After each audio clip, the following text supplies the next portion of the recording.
بسم اللہ الرحمن الرحیم۔ تیری نظر میں ہیں تمام میرے گزشتہ روز و شب، مجھ کو خبر نہ تھی کہ ہے علم نخیل بے رطب، تازہ میرے ضمیر میں مارکائے کہن ہوا، عشق تمام مصطفیٰ عقل تمام بولہب، گا بحیلہ می برد گا بزور می کشد، عشق کی ابتدا عجب عشق کی انتہا عجب، عالم سوز و ساز میں وصل سے بڑھ کے ہے فراق، وصل میں مرگ آرزو ہجر میں لذت طلب، عین وصال میں مجھے حوصلہ نظر نہ تھا، گرچہ بہا نہ جو رہی میری نگاہ بے ادب، گرمی آرزو فراق شورش ہائے ہو فراق، موج کی جستجو فراق قطرے کی آبرو فراق۔ آخری بند کے پہلے دو اشعار میں اس علم کی بات ہے جو بے بہرہ ہے اللہ سے، نابلد ہے روح سے، اور نا آشنا ہے یوم آخرت سے، اور جس کی تمام سوچ کا ارتکاز کائنات، انسانی جسم اور دنیاوی لذات پر ہے۔ بقیہ چار اشعار میں علامہ صاحب نے بہت خوبصورتی سے اپنے عشق اور فراق کے فلسفے کو بیان کر کے امت کے لیے ایک واضح راہ عمل دیا ہے۔ تیری نظر میں ہیں تمام میرے گزشتہ روز و شب، مجھ کو خبر نہ تھی کہ ہے علم نخیل بے رطب۔ اے اللہ کے رسول صلی اللہ علیہ وآلہ وسلم، میرے حالات زندگی آپ کے علم میں ہیں۔ آج مجھے پتہ چلا کہ دنیاوی علم ایک بانجھ درخت ہے۔ اس شعر میں علامہ صاحب نے اپنی زندگی کے حالات پر تبصرہ کرتے ہوئے کہا کہ میں نے اپنی زندگی کے سارے حالات و واقعات آپ صلی اللہ علیہ وآلہ وسلم کے سامنے رکھ دیے ہیں۔ میں نے اپنی تمام شاعری اور خاص طور پر یہ نظم ہدیتاً آپ صلی اللہ علیہ وآلہ وسلم کو نظر کی ہے، اور اپنی آپ بیتی سے آپ کو آگاہ کر دیا ہے۔ آپ کی نظر کھرے اور کھوٹے کی بہترین پرکھ رکھتی ہے۔ دانائی اور دور اندیشی اور سوجھ بوجھ میں آپ صلی اللہ علیہ وآلہ وسلم کا کوئی بھی ثانی نہیں ہے۔ میرے خیال سے موجودہ دور میں ہونے والے واقعات و حالات کا تجزیہ یہ ہے۔ دنیا بھر کے علوم کا مطالعہ کرنے کے بعد میں اس نتیجے تک پہنچا ہوں کہ اسپین سے اسلام اور مسلمانوں کا انخلا، پھر پروٹسٹنٹ تحریک کے ذریعے عیسائیت کی ٹوٹ پھوٹ، پھر یورپی نشاط الثانیہ سے عیسائی مذہب کا عمل دخل ختم ہو جانا، پروٹاگورس، فیثاگورس اور سقراط کے نظریہ ہیومنزم کا فروغ، جس میں انسانی عقل کو فائنل اتھارٹی مان کر ہر قسم کی الہامی ہدایت کی نفی، اللہ تعالیٰ کو چھوڑ کر کائنات کو حقیقی سمجھنا، آخرت کو چھوڑ کر دنیا کو سب کچھ ماننا، اور روح کو بھلا کر پوری توجہ انسانی جسم پر مرکوز کر دینے کے نتیجے میں ڈارون کے نظریہ ارتقاء سے انسان کو صرف اور صرف حیوان کا درجہ دے دینا، فرائیڈ کے نفسیاتی نظریات کے نتیجے میں تمام پابندیوں سے آزاد جنسی تعلقات کا جائز قرار دیا جانا، کارل مارکس کے نظریہ کمیونزم کے نتیجے میں انسان کا معاشی حیوان بنا دیا جانا، میکاولی کے سیاسی نظریات کے نتیجے میں انسانوں کو رنگ، نسل، تہذیب، علاقہ اور زبان کی بنیاد پر تقسیم کر کے قومیت کی بنیاد پر ایک دوسرے کا دشمن بنا دینا، اور ریاست کے مفاد کے لیے سیاست میں جھوٹ کو جائز بلکہ ضروری قرار دینا، اپنا اسلحہ بیچنے کے لیے ملکوں میں جنگیں کروانا،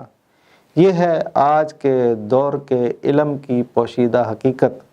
جس کی تعلیم پر تقریباً پوری انسانی آبادی متفق ہو کر اسی میں جینے کو اپنی عافیت سمجھ رہی ہے۔ اور جو کوئی اس نظام تعلیم کو غلط کہے تو اس نکار خانے میں طوطی کی آواز سننے والا کوئی نہیں ہے۔ میرے مطابق یہ علم کھجور کا وہ بانج درخت ہے جو انسان کو شدید بھوک میں کوئی رسیلا میٹھا پھل نہیں دیتا ہے، اور نہ ہی گرمیوں کی تپتی ہوئی دھوپ میں سایہ فراہم کرتا ہے۔ جس طرح کھجور کے بانج درخت کی موجودگی صحرا کے مسافروں کے لیے زندگی بخشنے کا ایک خوبصورت دھوکہ ہے، مگر یہ ان کو صرف موت کی منزل سے ہی ہمکنار کر سکتا ہے، اسی طرح علم کا یہ بانج پن انسانیت کو ایک دلکش مستقبل دینے کی امید تو فراہم کرتا ہے، مگر اس نے انسانوں سے انسانیت چھین کر اسے ایسا حیوان بنا دیا ہے جس کی ترقی اور خوشحالی اور بقا کا دار و مدار اپنی ہی نوع کے انسانوں کو موت کے منہ میں دھکیل کر اپنی ہوس پورا کرنا ہے۔ تازہ میرے ضمیر میں معرکہ کہن ہوا، عشق تمام مصطفیٰ عقل تمام بولہب۔ میرے سینے میں حق و باطل کے مارکوں کی یاد تازہ ہونے سے نتیجہ یہ نکلا ہے کہ عشق کا تعلق مصطفیٰ صلی اللہ علیہ وآلہ وسلم سے اور عقل کا تعلق ابو لہب سے ہے۔ میں جب فلسطین کے روح پرور ماحول میں امت کے بارے میں سوچتے سوچتے موجودہ حالات و واقعات پر غور کرنے لگا تو خیالات کے ہجوم نے میرے دل و دماغ میں ایک بھیڑ لگا دی، اور میرے وجود کے ذہن و قلب میں پرانے ادوار کے بارے میں ایک مارکے کی از سر نو تجدید ہو گئی۔ اس رینول کے دوران میں نے حضرت نوح علیہ السلام بمقابلہ قوم نوح، حضرت ابراہیم علیہ السلام بمقابلہ نمرود، حضرت موسیٰ علیہ السلام بمقابلہ فرعون، حضرت عیسیٰ علیہ السلام بمقابلہ بنی اسرائیل، اور حضرت محمد مصطفیٰ صلی اللہ علیہ وآلہ وسلم بمقابلہ مشرکین مکہ کی جد و جہد کا بار بار تجزیہ کیا، تو میں ایک ہی نتیجے تک پہنچا، وہ یہ کہ الہامی علم سے نابلد اس نظام تعلیم، پڑھائی اور علم کے بانج درخت کا تعلق جس عقل سے ہے وہ تمام کی تمام ابو لہب کی قبیل کے افراد میں مرکوز ہے، اور اس کے برعکس جو آسمانی اور دنیاوی علم یہ سکھائے کہ عقل سلیم، فہم و فراست اور تعلیم، انسانی دوستی، بھائی چارہ، شرم و حیا، سچ، سماجی عدل، معاشی انصاف، اللہ تعالیٰ کی ذات پر ایمان، مرنے کے بعد جی اٹھنے کا تصور، اور انسان کے اشرف ہونے کی بنیاد اور روحانی وجود کا منبع و سرچشمہ اللہ تعالیٰ کی ذات ہے، اس ذوق کا، اس شوق کا اور اس عشق کا پورا تعلق حضرت محمد مصطفیٰ صلی اللہ علیہ وآلہ وسلم اور انبیاء و رسول سے ہے۔ گا بہیلا می برد، گا بزور می کشد، عشق کی ابتدا عجب، عشق کی انتہا عجب۔ کہیں بہانے سے قریب آتا ہے تو کہیں زور سے کھینچ لیتا ہے۔ عشق کی ابتدا انوکھی ہے اور عشق کی ابتدا نرالی ہے۔ یہ عشق اپنی ابتدا انوکھے طریقے سے کرتے ہوئے کبھی دل فریب انداز سے انسان کو اپنی طرف لبھا لیتا ہے، یعنی ایک نرالے انداز میں کبھی ہیلے سے کبھی بہانے سے انسان کا دل جیت لینے کی صلاحیت رکھتا ہے، اور کبھی یہی عشق انسان کو بالآخر زور اور جبر سے اپنی طرف کھینچ لیتا ہے۔ یعنی ہو سکتا ہے کہ عشق کی راہ کا مسافر شروع میں اس راستے کو تبع تفریح اور شغل کے طور پر اپنائے، لیکن یہی عشق جب کھل کر انسان پر اپنی اصلیت واضح کرتا ہے تو پھر اس میں وہ طاقت اور توانائی ہوتی ہے کہ یہ اپنے شکار کو ہلنے نہیں دیتا اور اس کو بزور طاقت اپنی طرف کھینچ کر اسے دنیا و ما فیہا سے بیگانہ کر کے اپنے محبوب اور معشوق کے خیالات میں غرق اور یکسو کر دیتا ہے۔ عالم سوز و ساز میں وصل سے بڑھ کے ہے فراق، وصل میں مرگ آرزو، ہجر میں لذت طلب۔ بکھرنے اور سنورنے کی دنیا میں ملاقات سے بہتر جدائی ہے، ملنے سے آرزو مر جاتی ہے، بچھڑنے میں طلب کا مزہ زندہ رہتا ہے۔ یہ جو عشق کی دنیا ہے، اس میں انسان کبھی اپنے محبوب کے ذوق میں ہجر کی لمبی راتوں میں جلتا ہے، اور کبھی وصل کے شوق میں اپنے محبوب کے معیار کے مطابق سنورتا ہے، کبھی وہ محبوب کی جدائی اور فرقت کے غم میں گھلتا ہے، اور کبھی اس کی میل ملاقات کے اشتیاق میں آراستہ ہوتا ہے۔ عام دستور اور خیال کے مطابق وصال ایک نعمت ہے، جبکہ ہجر ایک سزا ہے، لیکن علامہ صاحب کے نزدیک عشق کے اس کھیل میں ہجر کا ذائقہ وصل سے بہتر ہے۔ عشق میں محبوب کی جدائی میل ملاقات پر حاوی ہے، اور جوڑ بند کے مقابلے میں فراق اس کی شان کو بڑھا دیتا ہے۔ اس کی وجہ یہ ہے کہ اگر انسان کو اپنے معشوق کا وصل میسر ہو جائے تو اس میں اطمینان کی کیفیت مہیا ہو جاتی ہے، اور جستجو کا ذائقہ ختم ہو جاتا ہے، آرزو کا لطف جاتا رہتا ہے، اور ارمان و اشتیاق کی لذت سے عاشق محروم ہو جاتا ہے۔ عین وصال میں مجھے حوصلہ نظر نہ تھا، گرچہ بہاں نہ جو رہی میری نگاہ بے ادب۔ ملاقات کے دوران میری بے ادب نگاہ محبوب کے دیدار کا موقع ڈھونڈتی رہی، مگر مجھے آنکھ اٹھا کر دیکھنے کی جرت نہ ہوئی۔ علامہ صاحب اپنی عشقیہ واردات کا تجربہ بیان کرتے ہوئے کہہ رہے ہیں کہ جب مجھے میرے محبوب سے وصال کی کیفیت میسر آئی تو مجھ میں آنکھ اٹھا کر اپنے معشوق کو دیکھنے کی ہمت نہ ہوئی، باوجود کہ محبوب کے دیدار کی رغبت کی وجہ سے میری بے باک اور شوخ نگاہ پوری ملاقات کے دورانیے میں دید کی ترکیبیں لڑاتی رہی، اور کسی نہ کسی ہیلے بہانے معشوق کو دیکھنے کے موقع تلاش کرتی رہی، مگر میرے دل میں معشوق کا مرتبہ اتنا عظیم اور برتر و بالا تھا کہ میں اپنی نظر کے بے ادب ہونے کے باوجود اپنے حوصلے کی کمی، جرت کی کوتاہی اور کم ہمتی کی وجہ سے اپنے محبوب کا دیدار نہ کر سکا۔ محبوب کا ادب میری جرت پر حاوی ہو گیا، اور میں نے اپنی نظروں کو کنٹرول میں رکھا تاکہ میں محبوب کی بے ادبی کا مرتکب نہ ہو جاؤں۔ اس لیے میرا یہ خیال ہے کہ حالت وصل کا عشق انسان کو طلب کی لذت سے واقف اور بے ادبی سے محفوظ رکھتا ہے،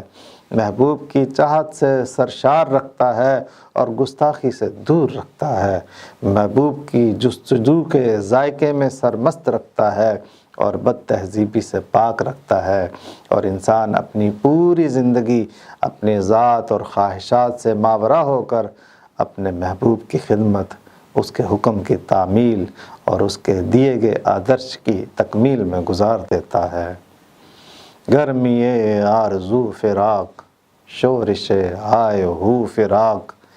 موج کی جستجو فراق، قطرے کی آبرو فراق۔ آرزو کی گرمی فراق میں ہے، چیخ و پکار کا شور و غل فراق میں ہے، لہر کی کھوج فراق میں ہے، بوند کی عزت فراق میں ہے۔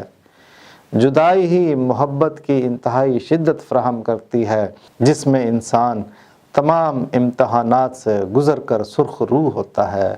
ہجر انسان کو اپنے معشوق کے غم میں آہ و بکا کا شور و غل بلند کرنا سکھاتا ہے، جس سے اس کے پیار کی وارفتگی میں پختگی آتی ہے۔ دریا کی ہر موج، پانی کا ہر دھارا اور سیلاب کی ہر رو فراق کی تلاش میں سرگرداں ہے۔ پانی کی ہر بوند کو اپنی حیثیت منوانے کے لیے، اپنی قدر و قیمت بڑھانے کے لیے اور اپنی آب و تاب کو چمکانے کے لیے فراق کی ضرورت ہے۔ علامہ صاحب کے فلسفہ خودی کے حوالے سے اہل فراق ایک اہم اصطلاح ہے، جس کا مطلب یہ ہے کہ انسان کو اللہ تعالیٰ نے ایک جدا گانہ وجود دے کر اپنی پہچان کے لیے پیدا کیا ہے۔ ایک خودی اللہ کی ہے جسے انائے کبیر مطلق خودی یا فائنائٹ خودی کا نام دیا گیا ہے، اور دوسری خودی انسان کی ہے جسے انائے صغیر مقید خودی یا انفائنائٹ خودی کہا جاتا ہے۔ اللہ تعالیٰ نے فرمایا، بے شک میں ہوں، میں اللہ، میرے سوا کوئی دوسرا الہ نہیں ہے، بس میری غلامی کرو اور میرے ذکر کے اہتمام کے لیے نماز قائم کرو۔ اقبال کے نزدیک انائے صغیر مقید خودی یا انسانی خودی کو اپنا وجود برقرار رکھنا ضروری ہے تاکہ وہ اللہ کی بندگی، غلامی اور عبادت محبت کے جذبے سے سرشار ہو کر کرے۔ اگر یہ خودی اللہ کی ذات میں ضم یا فنا ہو جائے تو کون طالب، کون مطلوب، کون شاہد، کون مشہود، کون محب، کون محبوب، کون عابد، کون معبود؟ لہٰذا اللہ اور بندے میں فراق کی حد کا ہونا اللہ تعالیٰ کی منشا ہے، اور انسان کا مقام نہیں ہے کہ وہ اس حد سے تجاوز کرے۔ لہٰذا اقبال کا فلسفہ خودی فنا فی اللہ کی بجائے بقا باللہ ہے۔ انسان سے اللہ یہ چاہتا ہے کہ اس کے عرفان کے ساتھ اس کی بندگی کے تمام تقاضے شدید محبت کے جذبے کے ساتھ پورے کیے جائیں، جبکہ اللہ کی ذات کو پہچان کر اس سے شدید محبت کرنا سب کے لیے آسان نہیں ہے۔ اس لیے اللہ نے بڑا احسان کیا کہ اس نے اپنا محبوب ہمیں دے دیا۔ فرمایا، اللہ نے ایمان والوں پر احسان کیا ہے جو انہی میں سے رسول بھیجا جو ان پر اللہ کی آیتیں پڑھتا ہے، ان کا تزکیہ نفس کرتا ہے اور انہیں کتاب کی تعلیم دیتا ہے اور حکمت و دانش سکھاتا ہے، اگرچہ وہ اس سے پہلے کھلی گمراہی میں تھے۔ یہی نہیں، اللہ تعالیٰ نے معاملہ اور آسان کر دیا یہ کہہ کر، اے پیغمبر صلی اللہ علیہ وآلہ وسلم فرما دو کہ اے مسلمانوں، اگر تم اللہ سے محبت رکھتے ہو تو میری تابع داری کرو، خود اللہ تم سے محبت کرے گا اور تمہارے گناہ معاف کر دے گا، اور اللہ تعالیٰ بڑا بخشنے والا مہربان ہے۔ اور کیا خوب فرمایا نبی صلی اللہ علیہ وآلہ وسلم نے، تم میں سے کوئی شخص اس وقت تک مومن نہیں ہو سکتا جب تک میں اس کے نزدیک اس کے والد، اس کی اولاد اور تمام لوگوں سے زیادہ محبوب تر نہ ہو جاؤں۔ اقبال کا عشق محض ایک نظریہ نہیں ہے کہ جس کی پیچ دار گھاٹیوں میں گم ہو کر عاشق اپنی منزل کو ہی بھول جائے۔ یہ عشق وہ نظریہ توحید ہے جو اللہ تعالیٰ کا غلبہ اپنے شعور، وجود اور دنیا پر قائم کرنے کے لیے جہاد بن نفس، اصلاح معاشرہ، دعوت و تبلیغ اور قتال فی سبیل اللہ کی مشکل ترین راہوں سے گزرتے ہوئے اپنی جان کا نذرانہ دے کر مقام شہادت حاصل کرے۔ یہی عشق سلوک محمدی صلی اللہ علیہ وآلہ وسلم کے ذریعے صحابہ کرام کو ملا ہے، جو خلافت راشدہ کے بعد بتدریجاً پس منظر میں چلا گیا اور ہوتے ہوتے معدوم کے درجے میں پہنچ گیا، جبکہ روایتی مذہبی عشق کا سلوک انسان کو ذہنی اور شعوری مارکوں کی